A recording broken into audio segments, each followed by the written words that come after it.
Hyvää iltapäivää uutisista. Suomen voittoisat kiekkoleijonat ovat juuri hetki sitten laskeutuneet Helsinki-Vantaan lentokentälle. Ilmavoimat kunnioitti maailmanmestareita lähettämällä paluulentoa vastaan 2 Hornet-hävittäjää. Lentokentällä oli kiekkosankareita vastassa muun muassa kulttuuri- ja urheiluministeri Stefan Wallin sekä 100 innokasta fania. Totta kai maailmanmestaruutta pitää tulla vastaan, pitää se nähdä ja näin pienen päästä kans kokemaan. Mikä sun mielestä sitten lätkänpelussa on kivointa? No, kaikki. Jos erittelisit jonkun tietyn asian, niin mikä se voisi olla? No, yhteistyö. Mikä sitten tämmöisessä fanittamisessa on parasta? No, saa nähdä kun ne pelaa. Ihanaa Suomi! Ihanaa! Ja tuhannet ihmiset juhlivat yöllä MM-kultaa Helsingin kaduilla. Liikenne oli keskustassa täysin sekaisin, kun torvea soittavat autot valtasivat kadut.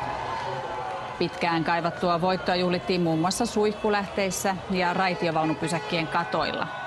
Hulvaton meno jatkui useita tunteja pelin päättymisen jälkeen. IMF:n pääjohtajaa Dominique Strauss-Kahnia odottaa toinenkin rikosilmoitus. Myös ranskalainen kirjailija Tristan Banon syyttää Strauss-Kahnia raiskausyrityksestä vuonna 2002. IMF:n pääjohtaja pidätettiin viikonvaihteessa, koska hänen epäillään pakottaneen tai yrittäneen pakottaa newyorkilaisen hotellisiivoojan suuseksiin.